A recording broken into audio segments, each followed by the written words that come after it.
वासुदेवाय। ओम नमो भगवते वासुदेवाय। ओम अज्ञानतिमिरान्धस्य ज्ञानाञ्जनशलाकया चक्षुरुन्मिलितं येन तस्मै श्रीगुरवे नमः। नमो विष्णुपादाय कृष्णप्रेष्ठाय भूतले श्रीमते भक्तिवेदान्त स्वामिन् इति नामिने। नमस्ते सारस्वती देवे गौरवाणी प्रचारिणे निर्विशेष शून्यवादी पाश्चात्य देशतारिणे। जय श्री कृष्ण चैतन्य प्रभु नित्यानंद श्री अद्वैत गदाधर श्रीवासादि गौर भक्त वृंद। हरे कृष्णा कृष्ण कृष्ण हरे हरे, हरे Ram Ram Ram Hare Hare. Hare Krishna. I welcome all the devotees for our third session on the five jewels of Bhagavad Gita. In the last two sessions, we have seen two beautiful shlokas from the seventh chapter, and we have discussed on several themes, seventh and eighth chapters. Today we will discuss another beautiful shloka from Bhagavad Gita, and this is from the ninth chapter. So ninth chapter Bhagavad Gita is considered very deep and essential, and in this chapter Krishna reveals his heart so much. As you know, Srimad Bhagavad Gita has 18 chapters. These 18 chapters are divided into three sections. In the first section we have 6 chapters. They predominantly talk about Karma Yoga. In the last 6 chapters, the predominant topic is Jnana Yoga. The middle 6 chapters are considered the essence of Bhagavad Gita, and they are from 7th to 12th chapter, and they speak Bhakti Yoga.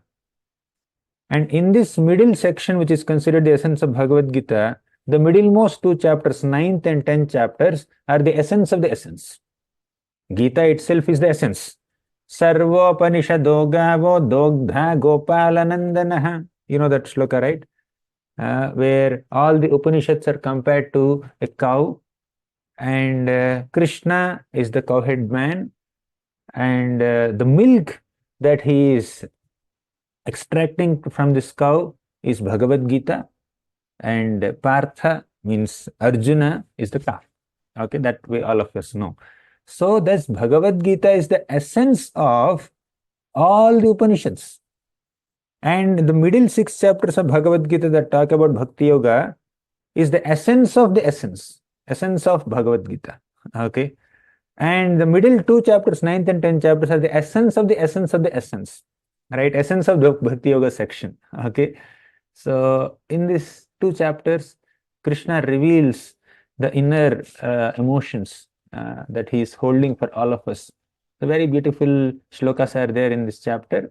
Now we'll take one shloka from this chapter, right? There are many profound shlokas, but I'm just taking one this month, today. Ananyaschintayanto mam ye janaha paryupasate tesham nityabhiyuktanam yogakshemam vahamyaham. Because this is a very popular shloka, we don't have to learn or practice it line by line. Many of you already know. You directly recite the shloka. Okay. So recite first. Ananyaschintayanto mam ye jana paripasate tesham nityabhiyuktanam yogakshemam vahamyaham. Recite. अनन्याश्चिन्तयन्तो मां ये च लाभरिपासते तेषां नित्याभियुक्तानां योगक्षेमं. Good. Next. Jai Krishna. अनन्यचिन्तयन्तो मां ये जना पर्युपासते तेषां नित्याभियुक्तानां योगक्षेमं वहाम्यहम्. अनन्याश्चिन्तयन्तो मां ये जनाः पर्युपासते तेषां नित्याभियुक्तानां योगक्षेमं वहाम्यहम्. Next. हरे कृष्ण प्रभु जी. अनन्याश्चिन्तयन्तो मां ये जना पर्युपासते तेषां नित्याभियुक्तानां योगक्षेम. Thank you. Next. अनन्याश्चिन्तयन्तो मां ये जना पर्युपासते तेषां नित्याभियुक्तानां योगक्षेमं वहाम्यहम्. Next, Hasini.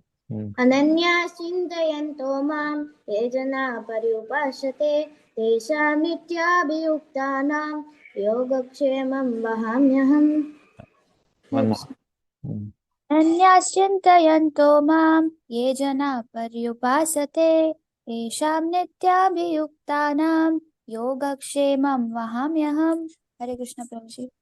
चिन्तयन्तो मां ये जनाः पर्युपासते तेषां नित्याभियुक्तानां योगक्षेमं वहाम्यहम्. हरे Thank Krishna. you. Now we'll discuss the meaning of this shloka. This shloka has multiple perspectives and very deep explanations given by the acharyas. But today we are going to highlight one dimension, one facet of the shloka. Does Krishna supply everything that his devotees want? That's the theme that we are going to highlight. First, let me discuss the meaning of the shloka. Ananyas chintayanto mam means Krishna says that, okay, I mean, here.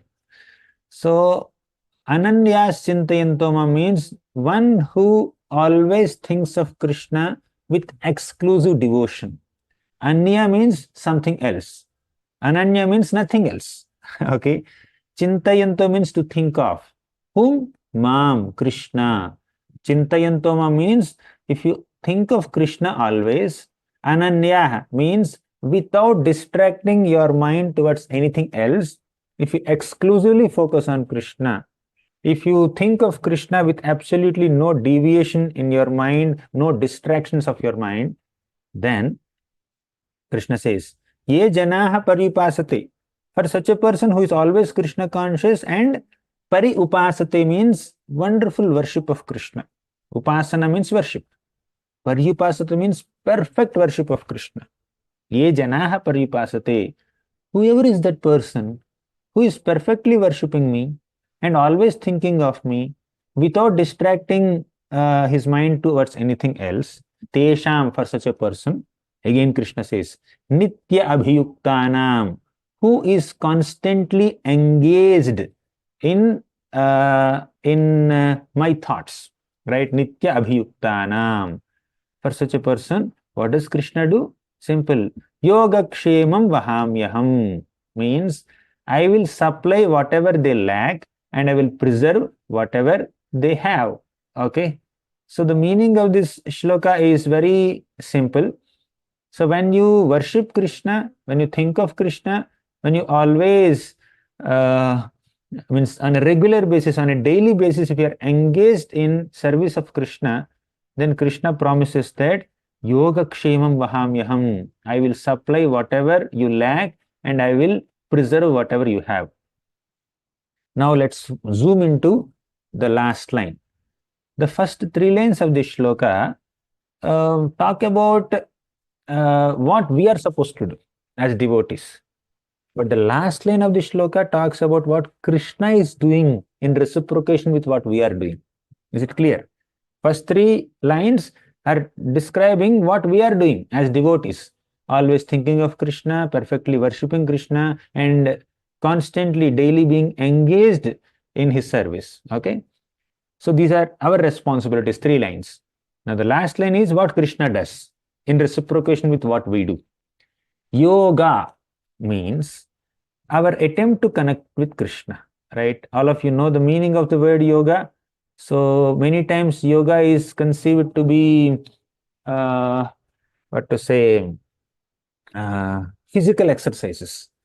Okay, yeah, you can call physical exercise also as yoga, but the real meaning of yoga is connecting our consciousness with Krishna, linking our consciousness with the Supreme Lord. That is yoga. Okay, So now when Krishna said yoga, it means Krishna is indicating our attempt to connect with him.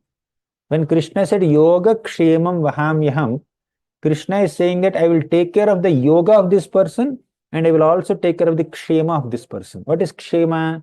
Kshema basically means welfare or prosperity or the well-being of any person is kshema. So Krishna said, yoga kshemam vahamyaham means I will personally take care of the yoga, means the spiritual practices of my devotees, and kshema. Kshema means prosperity of my devotees. So when you do yoga, Krishna will give you kshema. Means when you sincerely attempt to connect yourself with Krishna, Krishna will cause all prosperity and will give you all blessings, and he will protect you in all ways. Right? That's what Krishna says. Kshemam means Krishna's reciprocation, which is taking care of our well-being. Okay. Now, Vahami is an important word here. Vahami means Krishna will carry. So, Vahami means to carry something like a burden or like a big load that you are carrying on your back. That is called Vahami. And Krishna, at the end of the shloka, he said, Aham means I will personally carry the burden of the maintenance of my devotees. I will not outsource it to anyone. Krishna has so many servants, isn't it? Even normal human beings in this world also have so many servants, right? Instead of they carrying their luggage, they will give their luggage to someone else. You carry, right? Oh, it's very heavy for me. Can you please help me, right? So Vahami means to carry luggage, to carry some burden, carry some weight. When Krishna says Vahami Aham, he says, I will personally carry the load or the responsibility of maintenance of my devotees. Okay. So when an important guest comes to your home, will you just send your servant or some assistant or some maid to go in and receive them? It's a very important servant. You will personally go and receive them, welcome them, isn't it? And if the guest comes with a luggage, you will personally carry their luggage with your own hands and then bring, because the person is very important to you, right? Similarly, Krishna says that all my devotees are very important to me. They are VIPs to me, very important persons to me. So I will personally carry their luggage. I will personally carry their baggage. I will personally attend to the needs of all my devotees because their mood is devotional, their need is genuine, and I will personally take care of that. Okay. So Vahamyaham. Krishna will not outsource it to anyone. Krishna will not say, oh, Indra, Chandra, Varuna, Vayu, take care of my devotees. Okay, he will not outsource this responsibility of taking care of his devotees to someone else. He wants to personally do, right? So when you do some service to the Lord personally instead of outsourcing it, delegating it to somebody, so that's a very wonderful way of developing a relationship, right? So when you try to personally serve Krishna without delegating it to someone, Krishna will also try to personally reciprocate with you without delegating your responsibility to someone, right? If Krishna has to relieve us from some difficulties, he can empower anyone. He can delegate the task to anyone to relieve us from some misery. But Krishna will personally come, okay? Because he loves us, right? Because there's a special affection in Krishna's heart. So you understood Vahamyaham? Now let's go back to yoga and kshema once again. So yoga kshema can mean that whatever we have, Krishna will preserve. Whatever we don't have, Krishna will supply. But yoga and kshema have other meanings which I just discussed. Yoga means our attempt to connect with Krishna. Kshema means Krishna's reciprocation with our attempt, which is causing our well-being and prosperity. When Krishna said, I will take care of your yoga and kshema, what did he mean? He meant that even our own spiritual practices that we do, our own japa, our own reading of Srimad Bhagavatam, our own services that we do, whatever devotional activities we are doing are also inspired by Krishna, protected by Krishna, maintained by Krishna. We cannot even take credit for our attempt to chant. Krishna inspires us to chant. Krishna gives us the ability to chant. You may be offering prayer to the Lord. It is Krishna who inspires us to offer prayers, and it is Krishna who gives us the ability to offer prayers, right? You know the story of Dhruva Maharaj, right? So Dhruva, a 5-year-old boy, he did tapasya for 6 months and he offered prayers. He wanted to offer prayers to the Lord. But because he's a 5-year-old boy, he does not know how to offer prayers. He does not know how to compose Sanskrit shlokas to offer prayers. So what did the Lord do? To enable Dhruva to offer prayers, he touched his conch shell to Dhruva's forehead, right? Then entire Vedic knowledge has been revealed to Dhruva within his mind, within his heart. With that knowledge, with that inspiration, our Dhruva offered prayers, right? Even our attempts to connect with Krishna are also inspired by Krishna. We cannot even take credit for our practice of devotional service, our performance of devotional service.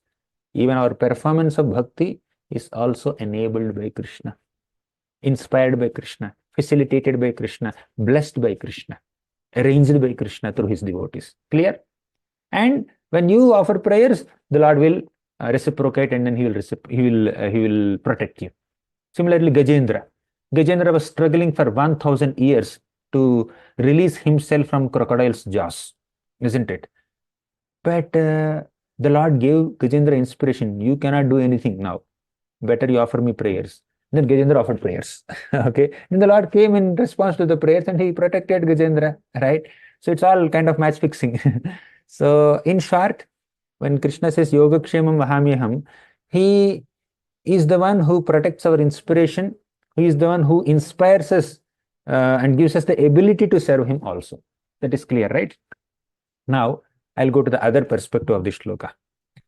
So another meaning of Yogakshemam Vahamyaham means I will preserve whatever my devotees have and I will supply whatever my devotees don't have. Okay. Now, if a devotee of Krishna has a big kingdom or 100 acres land, okay, or a lot of wealth, lot of bank balance, does it mean that Krishna will preserve it? Or if a devotee does not have sufficient money or wealth or gold or cars or facilities, does it mean that Krishna supplies all of them? I don't have a car. Will Krishna give me a car? I don't have a laptop. Will Krishna give me a laptop? He may, but it's not necessary that he will give. When Krishna said, I will supply whatever my devotees lack, that is not a blind supply. Okay. When Krishna said, I will preserve whatever my devotees have, that's not like blind preservation. Krishna will protect whatever we have only if it is necessary for our bhakti.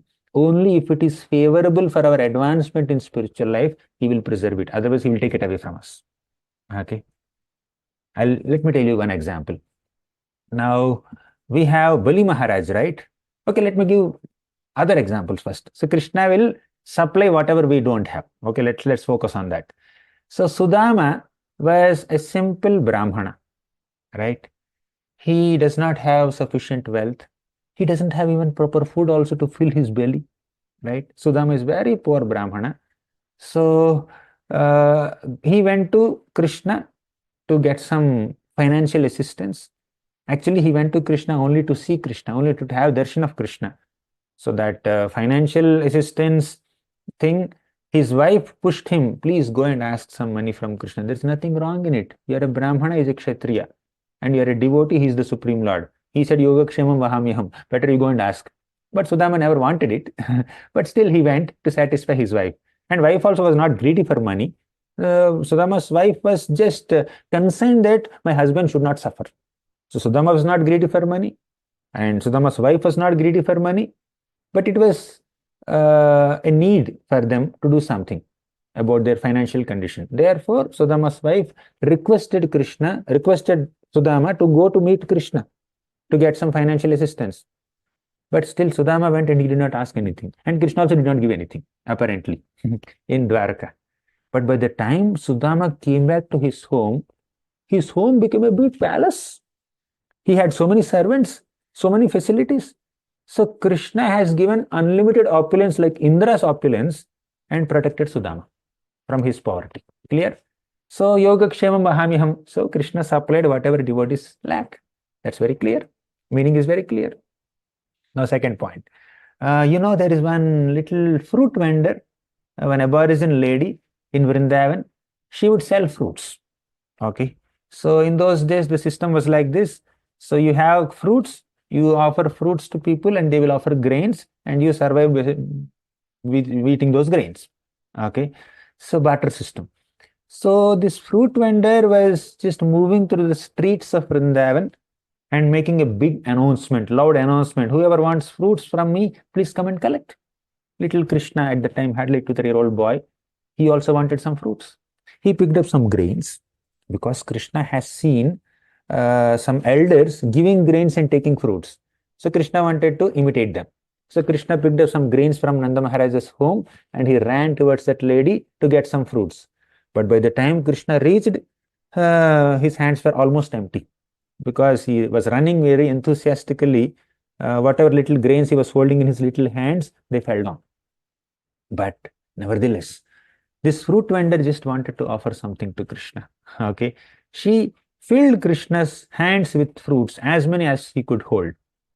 And Krishna blessed her with unlimited jewels. And her basket was filled with very precious jewels. All of you know this story. So again, this is another story which is very encouraging. Krishna will supply whatever we lack. She had fruits. She did not have jewels. Krishna supplied jewels. Okay. So these are all very nice, positive, and very inspiring stories. Oh, I don't have something. Krishna has given me something. Okay. But now we have other examples also. Krishna will not supply something to us if that is not required for our bhakti, or if it is not favorable for our bhakti. And one more thing, caution note. Even if you have something, Krishna will take it away from you. Forget supplying what you don't have. He will not even keep what you have also. Right? He said, I will preserve whatever my devotees have. There's a star there, small star, if you have noticed. Niche, conditions apply. I will preserve whatever my devotees have, provided it is favorable for their bhakti. If it is not favorable for their bhakti, I will not preserve what they have. I will take away what they have. I will withdraw everything. A classic example is Bali Maharaj. Bali Maharaj had the wealth of all the three worlds.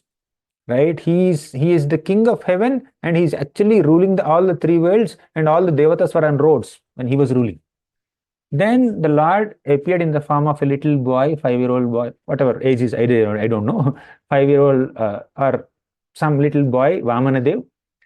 And he went to Bali Maharaj and said, I need 3 steps of land, just 3 steps of land. And as you know, within 2 steps, Vamanadev occupied the entire universe. And he said, where is my 3rd step? You promised to give me 3 steps, but you have given me only 2 steps. I want the 3rd step. You know what Bali Maharaj did? Put that step on my head. You may think that if Vamanadev has occupied entire universe within 2 steps, how could Bali Maharaj's head suffice for his 3rd step? That's one doubt you may have. Second doubt is, if Vamanadev has occupied entire universe, is Bali Maharaj not a part of universe? He's a part of universe. Means he's already taken into the Lord's custody. So how can he offer his head as 3rd step? The answer is very simple. Proprietor and property are different, by the way. Okay. So, for example, you went to purchase some property, some land, and the landlord is offering you, these are 5 acres of land, you just take it for so and so money, 1 crore rupees or 2 crore rupees. He will just quote some price. So, standing in the land, the proprietor is saying, take this land. You offer money. And you can't say, proprietor also, you come to my home, right? You should become my servant. I have purchased you. He said, you purchased my land, not me, by the way. Okay. Just because the proprietor is standing in the land, that does not mean when you purchase the land, the proprietor also will become your servant. Proprietor is different from the property. Similarly, Bali Maharaj is different from the universe. Vamanadev occupied universe in 2 steps. Vamanadev took Bali Maharaj in the 3rd step. Okay, clear? So, they're very long stories. I'm speaking in a very short manner. So, Bali Maharaj had the wealth of the whole world, but because he's a devotee and he's having a tinge of pride, that I am a great charitable person. Whoever comes to me for charity will not go away from me empty-handed. So I'm a great charitable person. He had that tinge of pride. What did Krishna do? He took away all the property of Bali Maharaj within 2 steps and proved that Bali Maharaj cannot even fulfill his promise of offering 3 steps of land, and humbled him thoroughly and took away all his property, because that property was not necessary for Bali Maharaj's bhakti. His proprietorship over the 3 planetary systems, all the 3 worlds, was not at all needed for his advancement in bhakti. And in fact, it is unfavorable for bhakti because it is inducing some pride in him. Therefore, Krishna took away everything. So, Krishna will supply whatever we lack only if it is required for our bhakti. And Krishna will preserve whatever we have only if it is necessary for our bhakti. If he feels that what we have or what we want is not favorable for our advancement in bhakti, Krishna will bluntly take it away from them or will not offer it to us. As simple as that, because Krishna is like our mother, is like our father. When a child goes to the shop and then offers say 50 rupees or 100 rupees and says, I want cigarettes, the shopkeeper will say, okay, for 100 rupees, how many cigarettes will come? He will calculate and give. But when the child goes to the mother and says, I want cigarette, what will the mother do? Slap, or at least give a warning. You are not meant to touch cigarettes. Just shut up, okay? Because mother is a well-wisher. So we cannot do business transaction with Krishna. Sometimes people may worship devatas for some material desires, and the devatas may give some benedictions. But Krishna is not like that. Krishna wouldn't mind keeping his devotees in poverty or difficulties.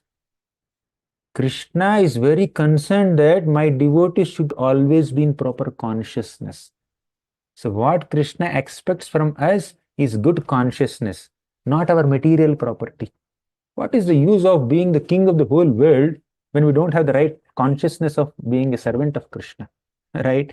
So we need to understand that Krishna is our supreme well-wisher. Therefore, he will give us only what we need, not what we want. And he will take away what we have also, if that is not required for us, okay, in advancement in bhakti. Let me give you a couple of more examples. So Prahlad Maharaj is a pure devotee. Lord appeared as Narasimhadev and killed Prahlad's father, Hiranyakashipu. Okay. And Hiranyakashipu, after he died, the Lord, Prahlad Maharaj went in front of Narasimhadev. Narasimhadev said, my dear child, whatever you want, ask from me. Yogakshemam vahamyaham. You ask anything from me. You know what Prahlad said? He said that, oh Lord, am I doing business with you? I'm not a businessman. I don't want any material boons in exchange for my service. I am your unmotivated servant and you are my eternal master. Let this relationship be like this, pure, pristine, and let us not bring in any vardhan, boons and benedictions and material facilities, etc. into this relationship, right? Whether you give me something or don't give me something, you remain my eternal master, I remain your eternal servant. Okay, that's very clear. Then Narasimhadev said, oh really? Still, I want you to become the king of all this Rakshasa dynasty for one mantra. So, although Prahlad never wanted any position or prestige or some social status, the Lord has given it to him. Same thing he did with Prachetas also. Prachetas, you know, the 10 sons of Prachinabarhi king, and they performed austerities for 10,000 years underwater. And the Lord came and gave darshan. To cut the long story short, Prachetas never wanted anything material from the Lord. But the Lord said, you can rule the planet for thousands of years and with full physical strength, with full sensual strength and with a lot of opulence, right? The Lord has given. Same thing, the Lord has given a lot of wealth to Dhruva also, right? So why the Lord is offering so many boons or material facilities and position and social status to certain devotees, although they never wanted it? Because the Lord is completely confident that my devotees will never get distracted from bhakti even if I give him so many facilities. When the Lord is confident that we will not be distracted from bhakti, we will still remain ananyas chintayanto mam ye janaha paripasate, despite being amidst unlimited material opulences. Krishna will give. Okay? Because devotee has no desire to enjoy those material opulences. Pure devotees have only a desire to serve Krishna. So whether opulence exists or doesn't exist, it doesn't matter to them.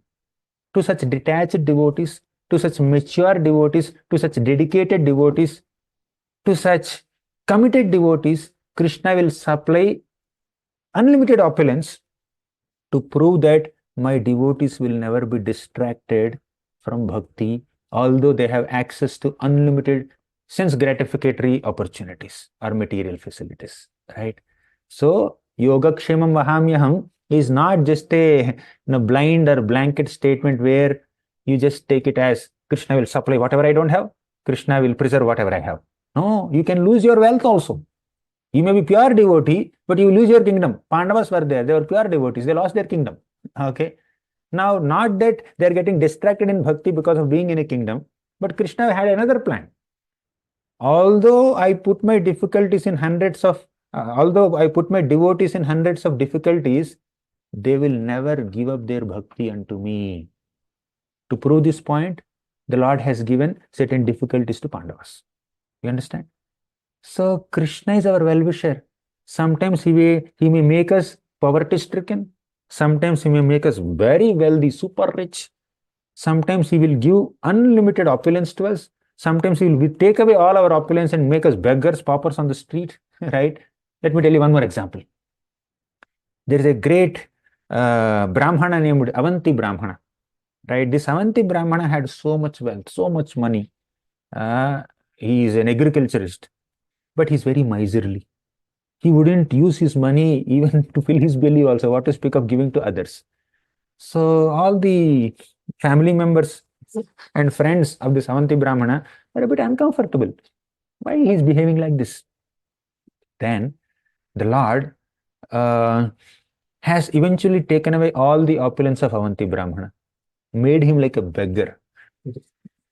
When he became a beggar, all the relatives and friends and family members who were attached to him earlier because of his money, they left him. Because he doesn't have any money and there is no emotional relationship or bonding with him also. Everybody left him. He is like a beggar wandering on the streets. In such a situation, Avanti Brahmana became a dedicated lover of Krishna, devotee of Krishna.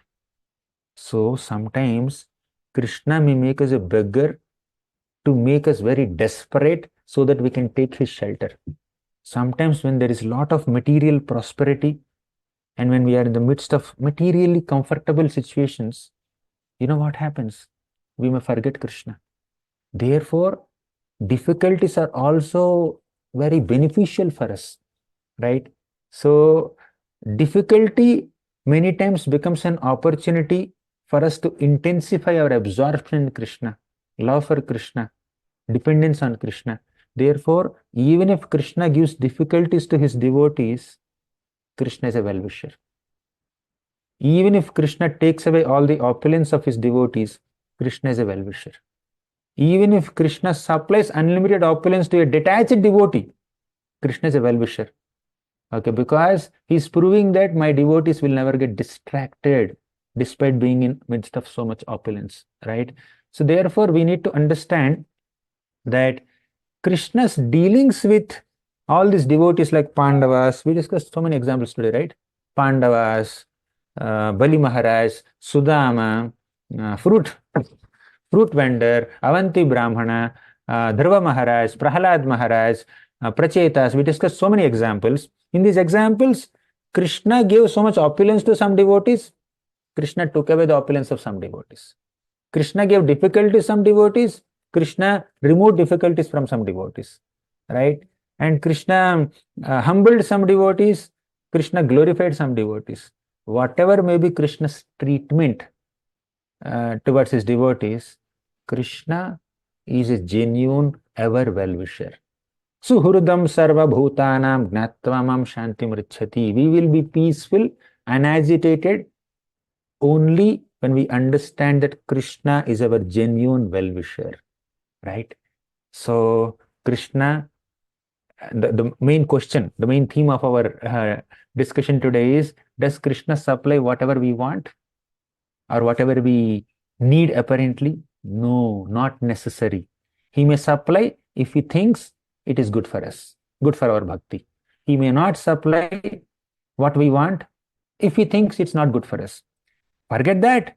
He may take away whatever we have also if he thinks that what we have is not good for our bhakti. Right? Just like a child may be playing with smartphone, like 1 hour, 2 hours, 3 hours, he's playing with playing so many video games. Mother will come and then take away the phone because it's not good for the kid, right? Distraction in studies. Same thing Krishna does also. Okay. So sometimes children may blame parents because the parents are taking away gadgets and not allowing them to play for a long time. Similarly, sometimes a immature devotee also may blame Krishna for keeping them in difficulties. But mature children will not blame parents. Similarly, mature devotees will not blame Krishna for the difficulties that we have. Right? Therefore, it's not necessary, it's not mandatory, it's not that Krishna is obliged to supply whatever you don't have. Okay? If he thinks it's good for you, he will supply. You accept whatever he is giving you and be grateful and have trust on his character, trust on his integrity. So bhakti essentially requires having complete trust in Krishna's intentions and integrity. When we lack that trust in Krishna's intentions and integrity, we have a long way to go as devotees. Okay. With this, I'll conclude. I'm sorry, I cannot have another round of recitations. I have another class. Devotees are already waiting and following up with me. So I'll stop here. Thank you very much. Srimad Bhagavad Gita ki jai, Srila Prabhupada ki jai. Hare Krishna.